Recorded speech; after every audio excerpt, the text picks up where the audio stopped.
आज farmer IPS असीम अरुण जो कि कानपुर के कमिश्नर हुआ करते थे, उन्होंने बीजेपी ज्वाइन किया।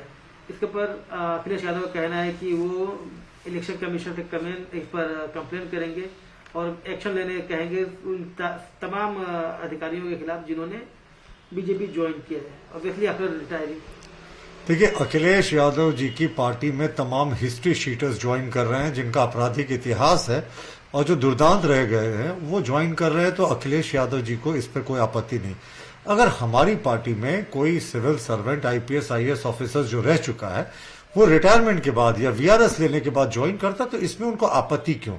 दरअसल इनको पता है ना कि जो यूपी में लहर चल रही है योगी जी के पक्ष में, भारतीय जनता पार्टी के पक्ष में, उसके बाद आज इसके बाद समाजवादी पार्टी का अस्तित्व नहीं बचने वाला वहां। वो इसी तरीके की बयानबाजी करके अब किसी व्यक्ति के संवैधानिक अधिकार को आप कैसे छीन सकते हैं? कोई व्यक्ति किसी भी राजनीतिक पार्टी को ज्वाइन करने के लिए स्वतंत्र है जब तक वो सरकारी नौकरी में नहीं है। फिर अखिलेश जी को क्यों आपत्ति? जाहिर तौर पर उन्हें अपराधी किस्म के लोग पसंद हैं और इस तरीके के बैकग्राउंड से आने वाले पूर्व अधिकारी नहीं। अनुराग ठाकुर जी ने कहा है कि जो लोग एसपी ज्वाइन कर रहे हैं, समाजवादी पार्टी ज्वाइन कर रहे हैं, वो लोग हैं जो दंगे करते हैं, और जो लोग इन दंगाइयों को पकड़ते हैं वो बीजेपी ज्वाइन कर रहे हैं। देखिए, ये बिल्कुल सही है। कल तक समाजवादी पार्टी का हिस्सा अजहर मसूद थे जिन्होंने प्रधानमंत्री के बारे में अत्यंत ही घटिया और आपत्तिजनक टिप्पणी की थी, सिर्फ वोटों में सुर्खियां बटोरने के लिए। वो वीडियो भी वायरल हुआ, उस समय काफी बड़े पैमाने पर हुआ था। तो आप सोच सकते हैं ऐसे लोग समाजवादी पार्टी के हिस्से में, उनके समय जो गुंडागर्दी का राज चला था जो उत्तर प्रदेश में, और जिस तरीके के हिस्ट्री शीटर्स उनके पार्टी के विधायक और मंत्री थे, ये किसी से छिपा नहीं है।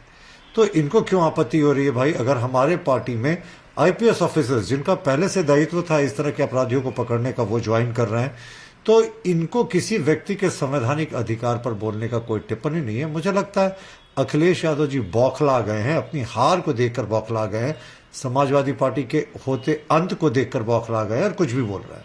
अनुराग ठाकुर ने एक बात और कही आगे कि इसमें जो यानी समाजवादी पार्टी में जो एमएलए हैं वो ज्यादातर या तो जेल में है या बेल पर बाहर है। तो बिल्कुल समाजवादी पार्टी का बेसिस ही है जेल और बेल वाली पार्टी। अधिकतर लोग जेल पे हैं या कुछ लोग बेल पे छुटे हुए हैं। और आप देखें इनके सरकार के समय कितने बड़े बड़े घोटाले हुए थे, इन्होंने बड़ी बड़ी बातें कही थी, और उस समय जनता ने भी जनादेश दिया था इनको विकास के मुद्दे पे। एक युवा मुख्यमंत्री को जनता को आशा थी, लेकिन इनके टेन्योर में जो अपराध चरम पर था और जिस तरीके की चीजें हुई थी और जिस तरीके की वारदातें यूपी में हुई थी, कम्युनल घटनाएं हुई थी, तुष्टीकरण हुआ था, उसके बाद जनता ने इन्हें कभी माफ नहीं किया। और अब जाहिर तौर पर समाजवादी पार्टी की उल्टी गिनती शुरू हो गई है और उसका सफाया तय है। अखिलेश यादव का कहना है कि बैकवर्ड क्लास और दलित जो है वो समझ चुके हैं कि बीजेपी की स्ट्रेटजी है पहले सब कुछ प्राइवेट करना, फिर उसके बाद से कॉन्स्टिट्यूशन को खतरे में डालना, फिर जो रिजर्वेशन सिस्टम है उसको खत्म कर देना। ये स्ट्रेटजी दलित और बैकवर्ड समझ चुके हैं बीजेपी की। देखिए, अखिलेश जी का दिमागी संतुलन गड़बड़ा गया। मुझे लगता है उनको अब रांची शिफ्ट करके इलाज कराने की जरूरत है, क्योंकि हमारे प्रधानमंत्री जी ने बार बार कहा है कि रिजर्वेशन पे कोई छेड़छाड़ नहीं होगी, बल्कि हम लोगों ने तो जो मेडिकल इंस्टीट्यूशंस थे जिसमें रिजर्वेशन आज तक नहीं हुआ था, वो हमारी सरकार, केंद्रीय सरकार ने रिजर्वेशन दिया। और हम जो पिछड़े हैं, दलित हैं, उनको उनका हक दिलाने के लिए हमेशा भारतीय जनता पार्टी आगे रही। और अगर इनको पिछड़ों की इतनी ही चिंता है तो मुलायम सिंह यादव का पुत्र ही उत्तर प्रदेश का मुख्यमंत्री क्यों होगा? ये क्यों नहीं अपने ही समाज के किसी दूसरे व्यक्ति का नाम प्रस्तावित करते हैं?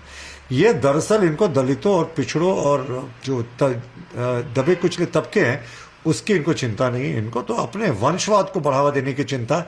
आप खुद ही देख लेना, इनके पार्टी के तकरीबन सारे सदस्य एक्टिव राजनीति में हैं और या तो जनप्रतिनिधि रह चुके हैं या हैं।